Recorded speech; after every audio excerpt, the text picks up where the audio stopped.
Aye kenegisa.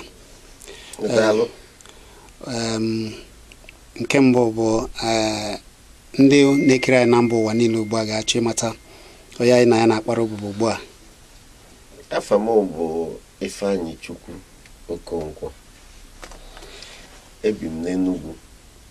Abụ m onye Nnobi na Idemili South Local Government. Abụ m onye ji ego wee na-achụkwa ego.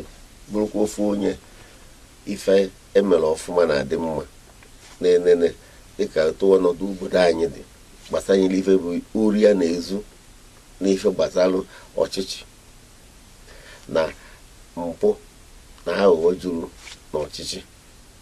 Ọ bụ onye nnọ, abụ m onye na-agba mgba ka ya esi kwụsị ya bụ ife. Ofufe ọzọ anyị jikwa mara gị bụ na a na-achọ ituli aka ịhọpụta onye ga-achị si n'afọ ọzọ achị Anambra ma ọ bụ onye ga-anọchi onye na-achịbụ ugbu a bụ Obianọ. Iso na ndị pụtara. Kedu ebumnobi gị? Kedu ihe iche na a ga-edozitenwu na Anambra tupu anyị abazie n'isiokwu kpọmkwem ka ndị na-ekiri anyị wee mata kpọmkwem onye anyị na ya na-akpara ogbugbo?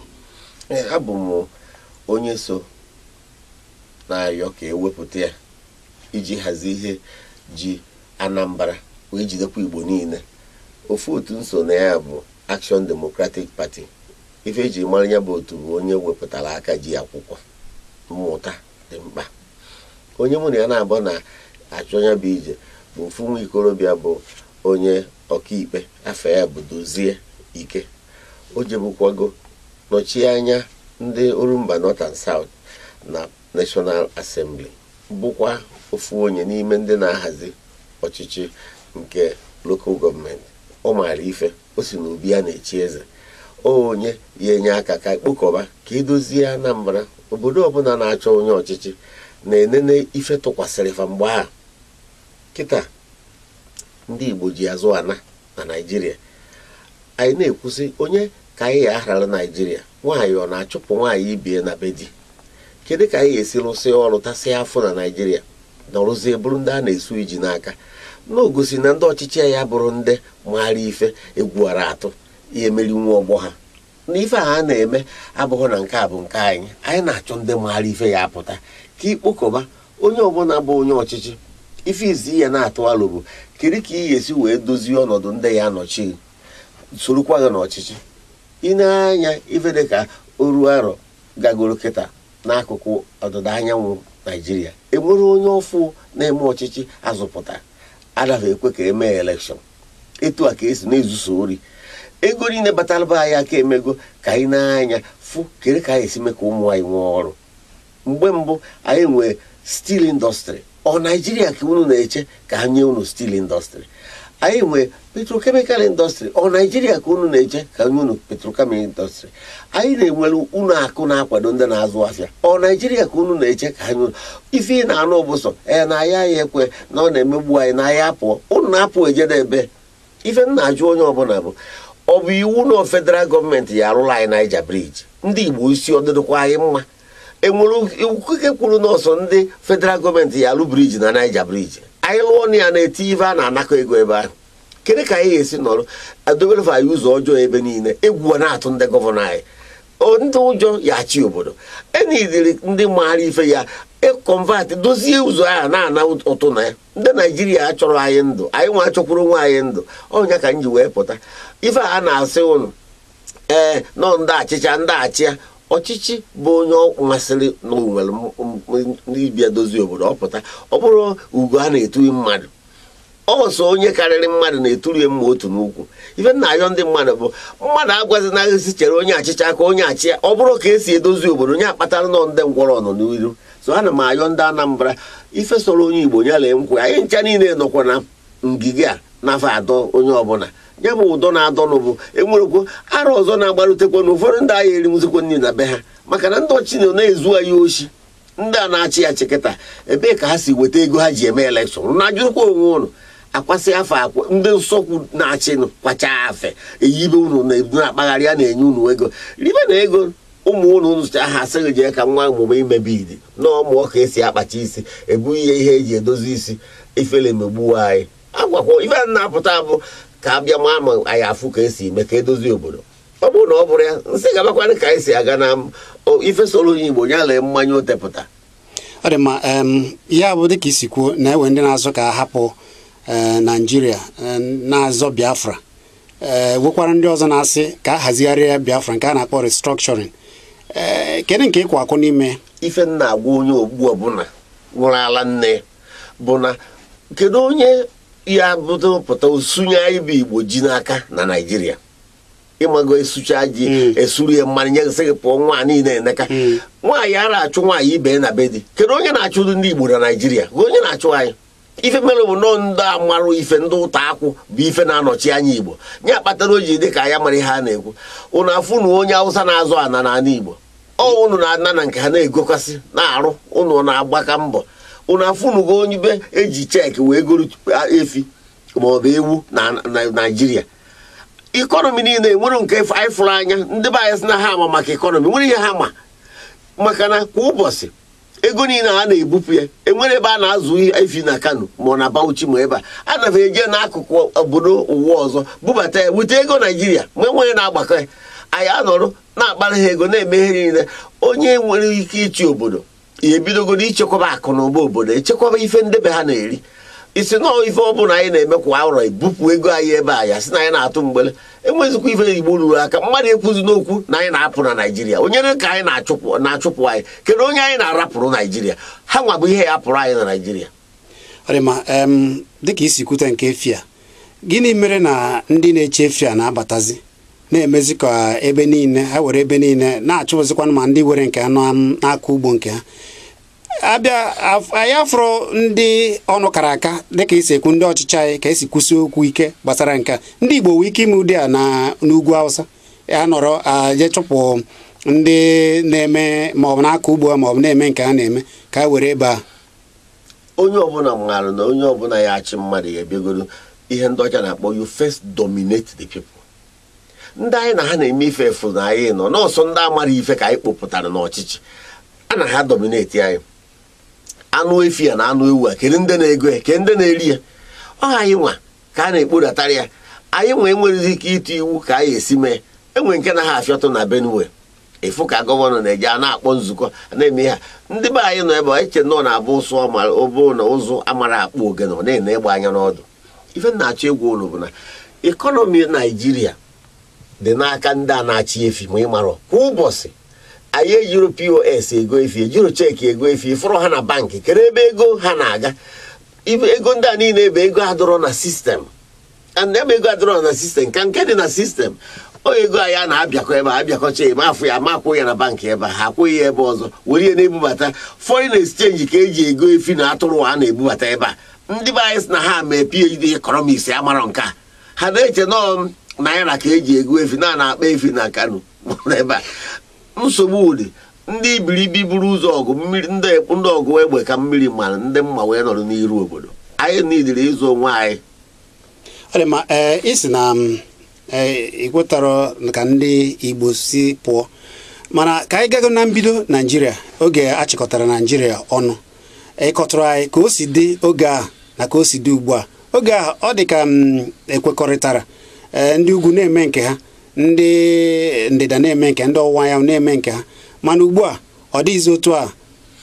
Ife mere bụ na onye na-achị achị ya ama ife onye na-achị achị bụ onye ya na-ege ntị onye na-achị achị bụ onye ya na-akpọkọba mmadụ onye na-achị achị bụ onye egwu atụ onye egwu atụ a na-atụ adachi obodo. 1963 Nigeria nwere first Nigerian constitution kwuru maka federal government ka ndị amị rigotara 1966 ebidozie onye rụzie ya ji edọkalụ ka mpaghara nke ha karịa mma. Anyị anọkwatara n'amị Gowon na ndị otu ha bụ ndị jidezi Naijiria kposa kezierie ndị Awụsa ndị Yoruba na-agbaso ha n'azụ maka na anyị esoro na ife na-agwa onye ọbụla bụ na 1963 constitution kwuru na region 4 nọ mgbe afọ ya enwe their own constitution. Ndị amị mebere iwu ha ji achị obodo a based on 1963 constitution. ndị amị Nigeria bụ 1963 constitution kerie Nigeria. The army cannot abolish 1963 constitution. No nya create Nigeria army. Ha si na ụfọdụ akụkụ nya bụ constitution dey suspended. Ogini mezie. Oluo 1969 Gowon made decree na contributory allocation anyị na-emezi ya abụzi by allocation through the federal system. Ebe ka ndị be anyị nọ. Ife niile a na-ekwu bụ na ndị ma ife ya apụta na anyị adodo ndị a na regional constitution anyị. Ndị amị megasịrị iwu kegasịa steeti dị iche iche. Steeti ndị a mụrụcha. Steeti niile ya enwe constitution nke ha. Ka anyị na-achịga anọ n'ebe ahụ na Nigeria ebidoro 1979. Mmadụ emekatara na-akụwa mmadụ ife gwọrọ mmadụ n'azụ edina nne m. Ada eme Nigeria 79 constitution bụ fraud. Ebe a ka njọ niile a bidoro. I anachiga to 1963 constitution. Anything of amendment on that constitution, 1979 constitution by conspiracy against the Igbos. Everybody amara. 1999 constitution to me does not exist. Eba and then with a apota. Uzo were agbari ama mmadụ ekwuzi n'okwu ịgbanaga Biafra ịgbanaga Biafra onye agbakata gbana Cameroon mmụọ asụrụzi agba ife a na-agba ka anyị nọrọ na anọ n'ọgụ nwa ka anyị ka line na Nigeria. Ọgụ a bụ na parliament ka anyị ebie etiwe ọkpọ na parliament ndị ụwa ya ama na Nigeria enwezi isi. Ọ bụrụ na onye mmadụ nke o ji nye aha ma ọ bụ perikomo ana m agwakwu na eziokwu ife abụọzi ịgba ọsọ ya agbatakwu ihe a n'ọsọ nọ ndị nzuzu na-asị unu zonin si chọọ ndị anụ kara aka ma ife ka eje ka anyị pụta ka ekwu okwu Nigeria mmadụ agwazi na ife a ọ etu a ka esi isi anyị ndị gọvanọs jere mbọsị ya na Lagos nwụchaa nkwụ pụtasị anyị na ha kwere through federalism. Ebee ka ndị haus ha nọ? Ebee ka pati ha nọ? Ebee ka parliamentarians ndị Igbo sogasị ha kere ebe ha nọ? Ndị a ndị ụjọ. Ọ dị ma ya bụ na ịkwado ihe a Nnamdi Kanu na-ekwu ọzọ dị ka ibe ya ihe a mechara ndị agha bịa gbaa egwu eke na ihe ndị ọzọ nke eji mechaa gaa na be Nnamdi Kanu chọọ kemgbe ahụ afụbeghị Nnamdi Kanu enwekwana onye pụtakwu okwu nke ogosi na a na-abịa na obodo ahịa ewere onye kwugidere okwu ewe ka esi chọọ ya n'afọ enweghị onye ga-apụta zọba ya mana ọ na-ekwu ihe Igbo. Ife Nnamdi Kanu ji pụta bụ ndị ọchịchị anyị gburu anyị. Ọ iwe ka ụmụazị ji pụtazie si na ha ekwezi sobe Nnamdi Kanu mana ọ bụrụ na onye bụ ansa bụ onye enweghị inu ndị obodo anyị na-atụ si na nwunye mmadụ bute ọya anyị na-akpọ nsị nwaanyị ụfọdụ na-akpọ ya gonoria na ama eji maka gonoria were sị na nwaanyị ya ga-ana na anyị eje nye ya ọgwụ ka anyị na nwunye anyị birikwa maka na gonoria esoro anyị je nụta nwaanyị. Ife nna anyị kọwa bụ okwu nke Nnamdi Kanu na-eji iche ọ ndị politishan bụ ha nwa bụ ụtụ eji were lachakwa eze ha na-eme ihe ha kwere anyị na nkwa ha ya eme. Ha na-agbalụ ndị ọgbọ ha ọsọ na Nigeria na-agbagharị na-achọsọ ihe ha ga-eti n'akpa were chefuzie na politiks bụ ihe gbasara ọganiru obodo.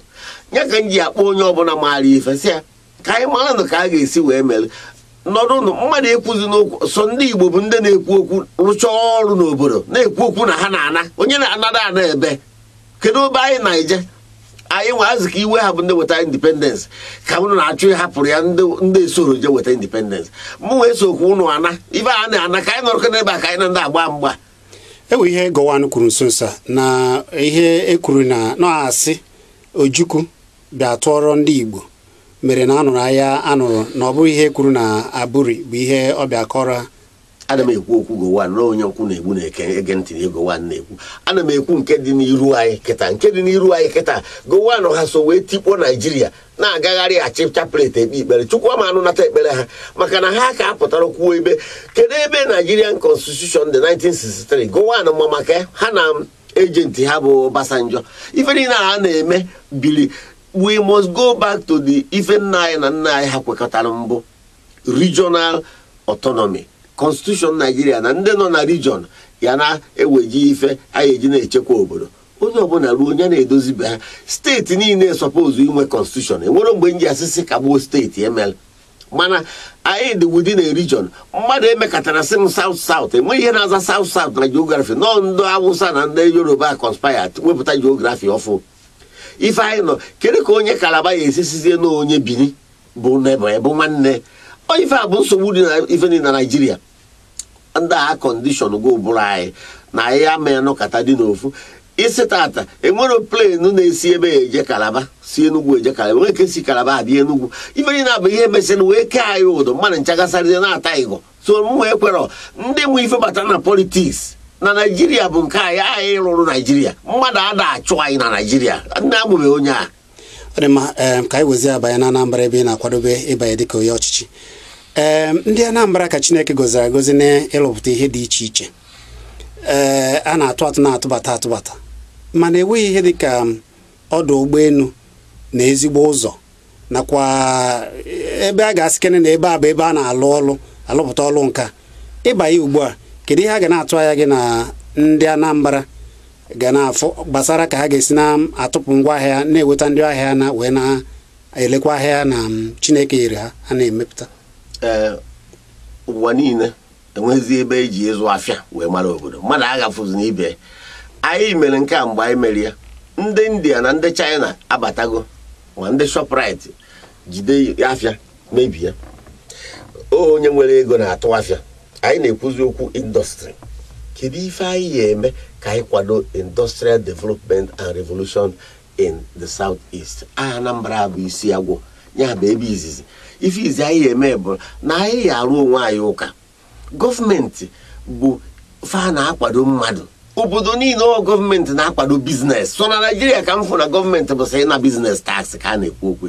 Ndị gọọmenti anyị na-eme ka efu efu, ha marụ na ọha ya akpọ ụmụnne anyị ndị anụnwa na-elu ilu na-arụgasị ife dị iche iche. Kedu ife anyị ga-eme ka anyị nyere ụnụ aka? Ọ bụrụ na ego anyị ga-esetigodo financial institution ga-afọndụ development. Anyị nweburu ACB, nwee Progress Bank, nwee Cooperative Bank. Onye akpata na Savannah Bank. Igbo niile mbara na-ekwokwu Savannah bụ nke bank wayo nke bịa mbọsị.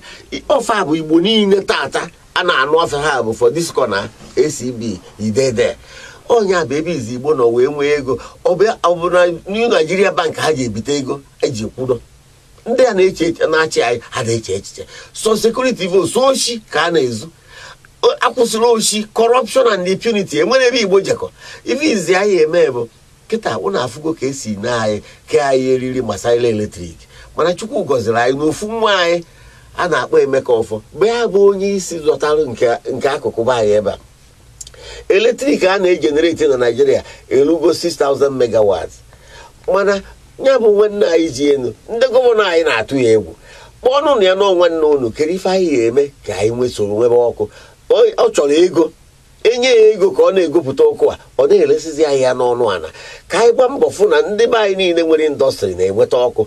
Anyị ayọọ nwanne anyị ego anyị na-enyekwa n'ife esoe n'ihi enyezi ụmụnne anyị ụfọdụ laịsensị ka ha na-edistributu kwa ọkụ, bụrụkwa ejenti na-edistributu ọkụ, ka aka metụ mmanụ niile, ife niile a na-aga ọfụma. A chọrọ onye maara ife. Ndị niile a na-akparị na-enwere onye nwere experience nwere maka ọchịchị. Ife na-achọ ịkwa ọ bụ na-enidiri onye obi umeanị, nwere disiplin, nwee kọreji, nwere nọleji ihe kpokọba mmadụ. Ọ bụkwa na ọ bụrụ ya ofu onye jebekwa ọgụ a anyị akpụrụ ya. Ọ dị mma, ị kwuru okwu gbasara ebe ndị nọ n'ọchịchị, ebe ha si eweta ego ha ji azọ ndọrọ ndọrọ ọchịchị. Gị wapụtara ugbu a iji ego achọ ego, kedu ka ị si emekwanụ nke gị ugbu a na-eji fụ na atụmatụ a niile na ọ bụ ihe pụtara ihe na ị ga-abanye n'ọchịchị a? Onye ọbụla ewepụtara n'ọchịchị bụ etu Constitution Nigeria si kwubu na pati gị ya ewepụta ya. Ọ na-abụzi pati wepụta agbakọta ha azụ. Enwere ofu pati nọ Naijiria nwere bank akaụntụ jee ọmụ na agwa ụnụ. So oshi ka eji eme ihe a. Enwere ike a si eme ịbịa kịta na Anambra steeti enwere ndị a na-akpọ apụga ha nwee onye bụ gọvanọ. Onye ego Anambra ka o ji eme kampen. Ife yi na na-akpagharị enwere apụga enweghị ọfịs. Ife anụkata nkịta enwe nke a na-akpọ soro udo so ha akpagharị si ha na onye achịchazi onye achị ndị enwerekwa idea enwerekwa ọgbọ ha aka. Ana m agwa ụnụ onye ọbụla saa anya mmiri, oshi ka a na-ezu anyị si chọọ na onye ya atụkarị elu ka anyị esi je kpokọba mmadụ niile. Mmadụ ekwuzi n'okwu onye achịcha onye achịba maka na ya bụrụ ya bụ ife ji Igbo. Ife ji Igbo dị na Naijiria, ọ bụrụ na Anambra ka ife ji Igbo dị. Kedu onye ọrụ ruru n'okwu ya pụta ka a chalenji ihe ndị ọba anyị na ha ka eweta ife lụrụ anyị. Mmadụ abizi na mmadụ ji ya n'aka na ọnya bụ ihe na-ewe m iwe. Ana m agwa onye ọbụla sị ya kwụsị na ihe na ndị politishan ego. Mụ nwe nwere flag off na-eme, ejuru m ego eji eme flag off. Onye welu orukwu wee pịa eze ọmụta ọdịnamụ si ihe a na-akpọ bụ idu mmụọ na-akpagharị agba egwu si kpaa alụ onye ọbụla gwa anyị ife ọ ya eme ka obodo dị mma. Ịbịa na Anambra kịta lokal gọọmenti o nwere ya ume a na-ezuso ochi ewekọta ego gọvanọ n'ome n'oche apụta okwuba onye ọ ya eti na gọọmenti so ndị ochi ndị a bụ agwa m ụnụ tinu m ebe a ka ụnụ bụ ife dị iche maka na onye ọbụla weje ego Anambra egwechighata ya. Anyị chọrọ gọvanọ ya ama how to protect the right of the people under the constitution. Ndị polisi ji anyị egwu ndị gọvanọ anyị ọmụ ihe ha na-akọ ọ bụ ịbụ polisi moto bụ isiokwu isi unu na-eme sekuriti unu na-akpọ vigilante enwere power. Nigeria nwere law that we can have a constabulary system ebe ha ekwe ka anyị nwee state police unu akpọzi na ụmụazị ebu ha pump action si unu na-eme sekuriti. Anyị niile ka anyị na Nigeria ka anyị akana nkata maka sekuriti. Gọvanọ adịrị in charge sekuriti. Gọvanọ na-ebute ego obui ndị polisi ebui ndị vigilante na polisi na-abụghị ịkpa just ebugharị egbe. How do you now make the citizens to have confidence in themselves nwee ihe ha na-arụ ọ bụrụ ọsọ emesizi chụwa ndị na-atụ nga iruo na prison ya die so human right violation juru ebe a. Gọvanọ asaghị nwee ha ma kedu ịkpata na ya nwere ike ịbịa na each police station tinye a system where ndị lawyers anyị ya nọ na-ama magisterial system na-esi iti na court ebe a ka day and night iji wee fụ na ndị ọchịchị ndị amị na polisi bịara abịa anyị na-emewu ụmụnne anyị ọ etu a ka ọ ga-esi mee na onye na-azọkwute mmadụ na-agwa ihe ọ na-eme ọ bụrụ ị nọrọ amụrụcha ụmụnne gị pụta ịgwa ha na iyi enye ha ọkụ na mmiri ọrụ onye dị ndụ ka ị na-enye ọkụ na mmiri. Ọ dị mma ihe ọzọ eji mara gị bụ na ị na-anọrọ ndị na-enweghị ka ọ ghara ọgụ na-ekwuchitara ndị na-enweghị ọnụ ikwu ewe ndị gụchara akwụkwọ na-enweghị ọrụ ewekwanụ ndị ụbịam na-echi ọnụ na maka na nne na nna ha ji ego niile ha wee zụọ ha mana ha pụtara ha enweghị ọrụ. Kedu mbọ ị ga-agba ịfụ na ndị ntorobịa na Anambra ga-eweta ihe a na-alụ? Mbụrụ gọvanọ Anambra steeti ife gburu azụ dị n'afọ ya mmadụ agwazikwana gị ka ije mụọ etu esi eme bid jee mụọ ka esi akpacha isi na ka ihe onye ọbụla jee gbaghara onwe mbọ ọ bụrụ etu a ka obodo si edozi ọlụ dịịrị gọọmenti ịfụ na all the producing industries dị na Anambra steeti na ha nwere ego ha ji eme biznes akpọọ ha ụlọ ha gwa ha ihe bụ nsogbu ha ọ bụkwa na ọka ịnata ego wee jee China bute ngwa afịa okwu aka madịrị n'ọka ife anyị eme ọ bụrụ na esi na ụnụ na-emewe geeti na ụnụ na-agba geeti ka anyị ga-esi mee wee nwee steel industry ka anyị rapụ Naijiria ara eche maka anyị ịnọdụ ị na-agwa ụmụ onye ọbụla ji gbara mbọ iruo n'obodo oyibo niile ebe a nọ nga asọ ndị Igbo juru ebe a na-achụ ego eji abịa arụ ụlọ ebe a anyị enwere gọọmenti ha elu iruru onye ọbụla gbakọtarụ ndị na-etonite azụ agbakọtago the future of the people. Ife a na-eme na Nigeria bụ Igbo ka ọ ka njọ maka na anyị bụ ndị nwere eneji etiri na iko kpuchie achọrọ onye ma ife ya bịa tụọ alụ enwere ka anyị esi meghe indọstrị na ala Igbo ma gọọmenti adịla sọpọtụ fa mee ka ha were onye na-ebu indọstrị ya na-anatakiri ife gọọmenti ya eme iji kwado ka o wee nwee ike nyebe ụmụnne anyị ọrụ technology health all these things anyị suppose ịdị ahead of Nigeria makịta anyị nọ ọ bụ onye n'ikwu nọ na-emegide gị ọ bịa ka ị na-eche ka o nyere gị aka ka ị wee rise ya bụrụ world expert na all those things na medicine na engineering ihe dịka ogwugwu nchebe dakporo anyị onye fọrọ na-agbagharị a na-agbagharị ka oke kedu ife anyị ga-eme engineering faculties na university anyị ka eche echiche ka ihe anyị eme ka anyị convert ya disadvantage to advantage onye bụ onye na-elu iluru adịmayọ ndị mmadụ si iwe na jụrụ pụtanụ ka anyị chọwanụ ndị ma ife afọ onye ka m mma eti ya n'ife na-ekwu. Ọ dị ma ekwutara m okwu na ndị Igbo bụ ndị na-eme ọfụma ịbịa na ngalaba Naijiria niile ewere ọdụ ụgbọelu na-esi mba ụwa na-ada nke akasị na emere na ala Igbo bụ Akanu Ibiam mana ọ dịzị ka sọsọ ofu ụgbọelu na-esi na mba obodo oyibo na-abata. Ndị Anambra bụ ndị na-eje njem na-eme ịmụ ihe ha niile ewe atụmatụ iwere ịfụ na ewere ọdụ ụgbọelu ga-abụ ebe ọbụla ndị ụwa si ha na-abịa n'ala Igbo ngwa afịa ya na-apụ na-abatakwa. Ihe gbasara ụgbọelu ịma na ọnọdụ ka ịkpọ nwatakịrị nye ya fireworks oge Krismas a na-ekwu ụgbọelu ọ bụ ụgbọelu nsogbu anyị nwere na Nigeria na ya enwere ezigbo ndị na-anọchi anyị na gọọmenti nwee ike ilu ndị niile na House na ala Igbo enwere ebe nya na nwanne ya na-akpakọ nkata, ndị gọvanọ amarọ ha, onye ọbụla na-ejere onwe ya. Kedu ka unu ga-esi wee nwee ike wee webata ihe dịrị ụnụ na Naịjirịa? Ife a enwere ụgbọelu na Owerri, enwere na Enugu, Anambra sị na ha na-arụ nke ha, enwere nke dị na Asaba. Ife niile a na-ekwu ọbịa bụ ife anyị eme ka Igbo kunie. Ọ bụrụ ya na ọnyanwa ka anyị rụọ n'ụgbọelu. Naijiria nọ na indọstrị a na-eme kọmpetishọn. Ewepụgo ofu nwa afọ Igbo onye Anambra nwere airline a na-akpọ Air Peace. Mmadụ ọbaka ya na-eji eje Lagos. Mana ọ gịghị ka gọvanọs ndị South East na-eme iji kwado nwa mgbadi ya, ma ọ chọghị onye ọzọ anyị ewepụta ka o soro bata na ekọnọmi Naijiria. Ọ bụrụ na ị nwere ike ịdomineti ndị gị na ha na-eme kọmpetishọn, na ị nọrọ na-agba ha fili na-akụ ụbọchị na kọmplen, ibe nna ekwu bụ ọ bụrụ ife niile aka mma ekwute ebe a anyị anọrọ a na tụwa alụ.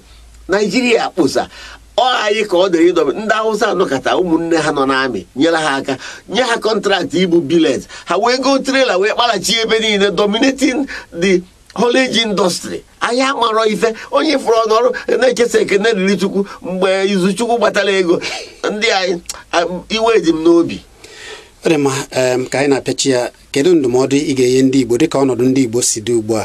Onye pụta o jewara, onye ọbụla mechiri ọnụ ugbu a n'ihe na-ekwu dịka isi kwuo, ndị isi ndị ewegasịrị na mpaghara dị iche iche n'ala Igbo ka ha chịkọta ala Igbo, ewe oge anọgide kpaa na a ga-ewe ka a ga-esi na-emepe development n'ala Igbo, ewee were ofu nwanne anyị nwoke nke Soludo ikwukwara na Amerika ya mee ya ka ọ hazie ka a ga-esi wee mepee ala Igbo.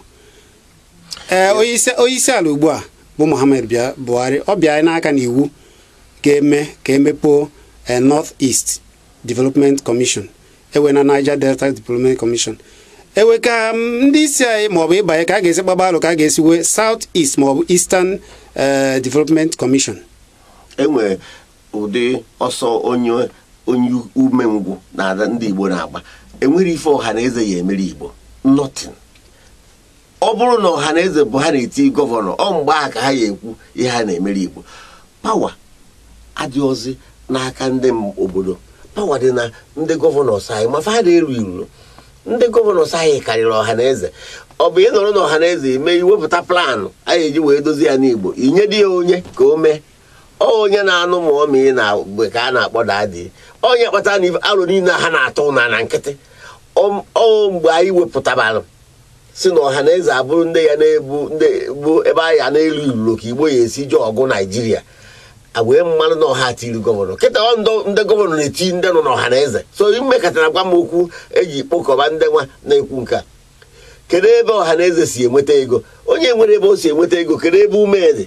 So ihe na-ayọ ọnụ bụ anyị chọrọ ndị maara ife ịbata na gọọmenti ka e wee fabata n'ime ọhaneze a ka anyị nwee ike tụbazie alụ ka ha esi wee tie ihe na ndị gọvanọ anyị enwerịrị politikal platfọm anyị eji wee were. So ndị nwere pawa iwepụta ego obodo ewee na-eme ihe bụ ndị gọvanọ. Ọhaneze enwe onye pawa ịrụba arụ ụlọ ka indọstrị rọchi nọrọ n'akụ. Ọhaneze enwere kọntrol ebe gọvanọ nọ. Ha ji ego anyị, ha ji ego lokal gọọmenti na-ekwu okwu development na-agba aka eje enwudo agụ. Ọ dị mma, Chineke gozie gị. Ka ezi ndụmọdụ ị ga-enye ndị Igbo n'ọnọdụ anụ? Enwere ndụmọdụ na-enye ndị Igbo karịa onye ọbụla. Anyị bụ ndị Igbo na-aga n'iru n'onwe anyị, mana ife ọbụla ijikọ a na-eme n'ugwu o kwere anyị eme. Ọ maka na onye ọbụla nọ na-akwụsọ mụnwa ka anyị chebekere na ka ọdịmma Igbo niile. Ndị yutu anyị ya agba last na Nigeria in the next 10 years. Maka na anyị emere investment in the youth on how to stay and maintain a competitive advantage over others na Nigeria. Awụsa ara ebi America, Awụsa ara ebi London. Ọsọ anyị na-achụpụ ụmụ anyị na Malaysia, ha ji ebutere anyị ego. Anyị nwekwara nsogbu ọkwa oke nọ n'ụlọ na-agwa nke nọ n'ọfịa ebe ọ nọ. Onye ọbụla anya nsakwa ụnụ. Ajụ asị m, kedu ihe ị ga-ekwu gbasara mbe ya ka onye na-achị Nigeria Muhammadu Buhari bịara iwu ga-ehibe North East Development Commission? Enya bụ iwu ha mebere.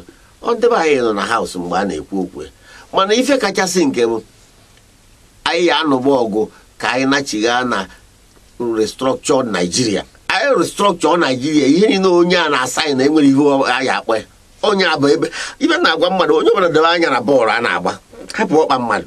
na ife na-ekwu bụ anyị agwa ndị paliamenti anyị na anyị kwerozi na unless ma Naijiria ọ na-achịghị anyị total federalism na okwu nwere isi ebidoro anya nwaanyị ntị ochie amara ife ị na-ekwu. Chineke gọzie gị. Daalụ rinne.